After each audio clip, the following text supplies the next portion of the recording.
ஸ்ரீமதி ராமானுஜாய நமः.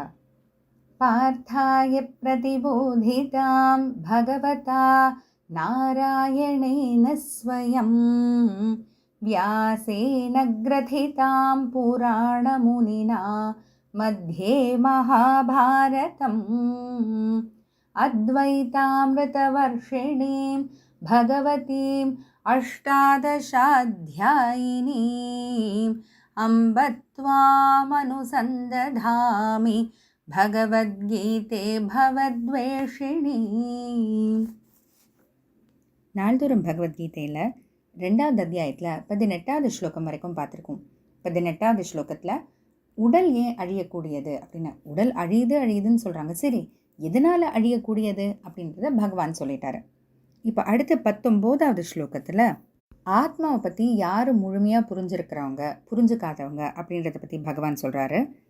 ய ஏனம் வேத்தி ஹந்தாரம் யஷ்சைனம் மன்யதே ஹதம் உபௌ தௌ ந விஜானீதஹ நாயம் ஹந்தி ந ஹன்யதே.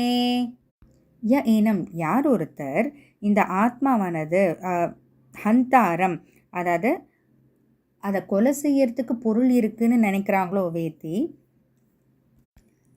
மன்யதே ஹதம், அதாவது அதை கொலை செய்ய முடியும்னு நினச்சிக்கிறாங்களோ, உபௌ தௌன விஜானீதஹ, இந்த 2 பேர் உபௌ தௌ, இந்த 2 பேருக்குமே ஆத்மாவை பற்றி ந விஜானீதஹ ஒழுங்காக தெரிஞ்சுக்கல அப்படின்னு அர்த்தம்.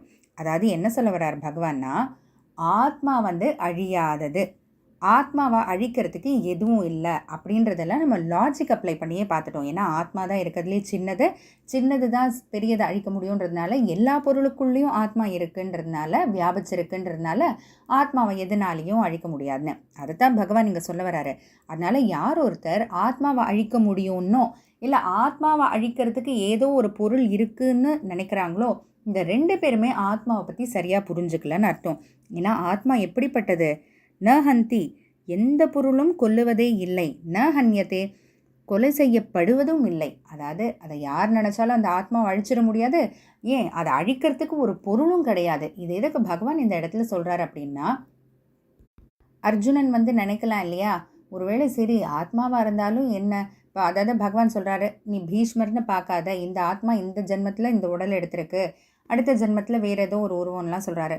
ஆத்மாவை மட்டும் இருந்தால் என்ன, ஏதோ ஒரு ஆயுதத்தால் சஸ்திரத்தால் அஸ்திரத்தால் அழிச்சிட முடியாதா அப்படின்ட்டு அர்ஜுனன் நினைக்க போகிறாண்டேன்றதுக்காக அதுக்கு முன்னாடியே பகவான் சொல்கிறாரு, அர்ஜுனா ஆத்மாவை பற்றி முழுமையாக தெரிஞ்சுக்கோ, நினைக்கிற மாதிரி ஆத்மாவை கொலை செய்யறதுக்கு எதுவும் பொருளும் கிடையாது, யாராலும் அதை அழிச்சிடவும் முடியாது, அப்படிப்பட்டது தான் ஆத்மா. அப்படி யாரோ ஒருத்தர் இந்த ஆத்மாவை அழிச்சிட முடியும்னோ இல்லை அதுக்கு அழிக்கிறதுக்கு ஏதோ ஒரு பொருள் இருக்குன்னு நினச்சாங்கன்னா, அப்போ அவங்க ஆத்மாவை பற்றி சரியாகவே புரிஞ்சுக்கலன்னு அர்த்தம் அப்படின்ட்டு பகவான் சொல்கிறாரு.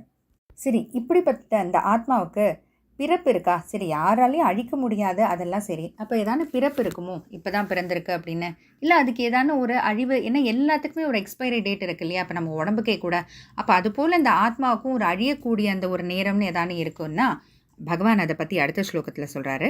தொடர்ந்து பார்ப்போம். ஜெய் ஸ்ரீ கிருஷ்ணா.